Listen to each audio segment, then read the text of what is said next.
Let's move on here with the Tampa Bay Buccaneers.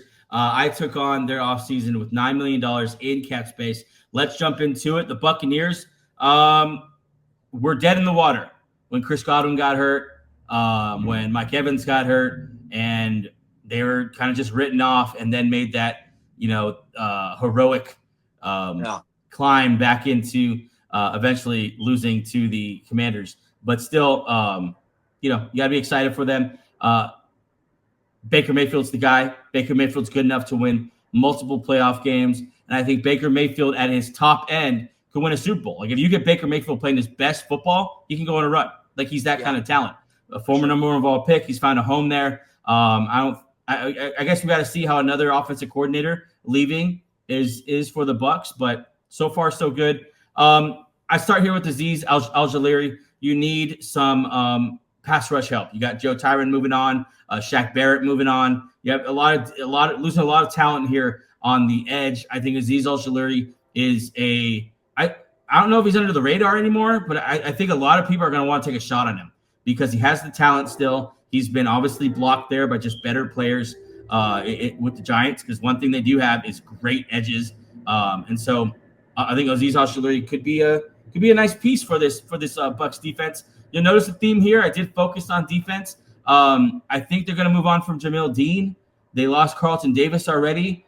You're going to need some cornerback help here, and I gave them as much as I could. Nate Hobbs comes over from the Raiders. He plays inside. He plays outside. He's a solid starting cornerback. I think similar to like a Carlton Davis, maybe not as that good, but kind of similar in that tier of player. And you get him for relatively cheap. I'm not sure why he's cheap, to be honest, other than he's been playing for the terrible Raiders for the last couple of years. But yeah, bring in Hobbs. Mike Edwards is my other addition there to the secondary. Or you keep him in-house. I like Mike Edwards. I don't know why the world doesn't. But I like Mike Edwards. I think he knows the defense. You've won Super Bowls with him. I think you keep him there. He's just a solid safety, the Joey Poyer, Micah Hyde types in my mind. My big one is the wide receiver, so I'll say that for last. I think you draft Jahdae Barron at 19. I love Jahdae Barron. He's an absolute dog. I'm trying to think of someone what's a good blitzing cornerback, because that's the comparison. He's good in coverage, but he made a ton of plays in the backfield. He's just a playmaker, maybe like a Devin Witherspoon, that kind of guy who's just he's a good cornerback, but he's just all the way around. I think that's what Jahdae Barron is. He's an absolute dog. He will be your CB1. And then at the end of the year, you're looking at CB1, Jahdae Barron, CB2, Nate Hobbs, and you got Mike Edwards back there, and it's a decent secondary. My last guy, though. Well, let's start there first. How do you feel about that work on the defense, more so in the secondary? Well, I think taking Hobbs, I'm with you. He's a good cornerback, and if the Raiders let him go, that's kind of a mistake. A homegrown guy can play inside out. He's very versatile. Tough corner. Fits this Tampa Bay team, like a kind of bunch of tough guys there. Obviously, they re-signed Lavonte David, so you have him kind of leading the pack of that toughness kind of guy. So yeah, Hobbs there, nice. Ojulari, you never know with pass rushers. Like we've seen people have a resurgence on different teams. So yeah, I think pairing him with Darby on the other side is nice.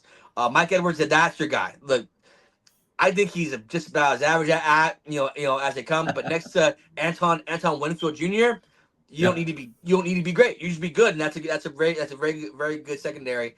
And obviously the Barron from Texas here. If you're gonna lose a playmaker like Dean, I think Barron here is a nice guy, cost efficient, and this also would make your defense a little younger. You started feeling a little old last year, so I think now a little bit younger, fresh faces. Yeah, I'm here. I would have been all over a linebacker here, but they did announce they're gonna bring back not Devin White, the other one, Lavonte David for one more year. He signed a 1-year deal, so I didn't go linebacker here, but I do think they address it at some point. My last addition here is, I think, the perfect spot for a troubled wide receiver who bounced around. How many teams was he on last year? Deontay Johnson. He was on the Steelers. He was on the Panthers. He was on the Texans. He was on the Ravens. I think he's on the Ravens twice. I think they also claimed him. Like, it's just Deontay Johnson had the worst year for a wide receiver as far as like someone who was supposed to be a great wide receiver. Still pretty young. I don't think he's 30 yet. And so Deontay Johnson, I think, comes here to Tampa Bay. They have a need, but they're not desperate.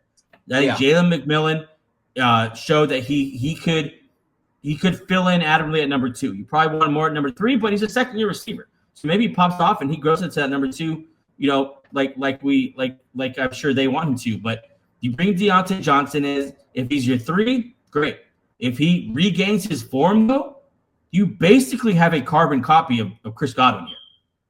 A great route runner who controls the middle of the field and separates like no one's business. You put him next to Mr. Consistency, Mike Evans, and you have 2 great, maybe 3 great weapons. Throwing Kate Otten in there, you have a nice stable receivers for Baker Mayfield to work with. Yeah. So this is more of a cost thing, right? Because Godwin not signing back, like you can't afford him. Yeah, you see that $9 million up there. Yeah, it's Chris Godwin's gonna command about $25 to $30 million in the market, unless they take a bunch of restructures, which we can't predict. Yeah, and Deontay Johnson, I don't know what it is, but I don't think he's a bad wide receiver. He can't. I think it's in the head. Yeah, it's all in the head, and here obviously you go here. This has kind of been like a rejuvenation center for worn out players here. Baker Mayfield obviously came here and kind of kindled his whole career. So let's just bring him back, and I'm down for that. Don't you feel like he gets with Baker Mayfield and Mike Evans, and they're the type of guys who are like, all right, dude, let's get this right. I'm Baker Mayfield. I was almost out of the league because of my attitude, because of my antics, because I wasn't good enough on the field. And look at me now. Like, let's do that for you as well. I think this is a good spot for Deontay Johnson to kind of recoup his career. And I think if he doesn't do it this year, we might be talking about Deontay Johnson playing in the CFL next year. Literally. It's been a weird road for one-time stud wideout, but let's bounce him. Let's get him back here. This is good. This Bucs team's still good. I mean, I know they kind of flamed out towards the end, but this Bucs team's still good. So yeah.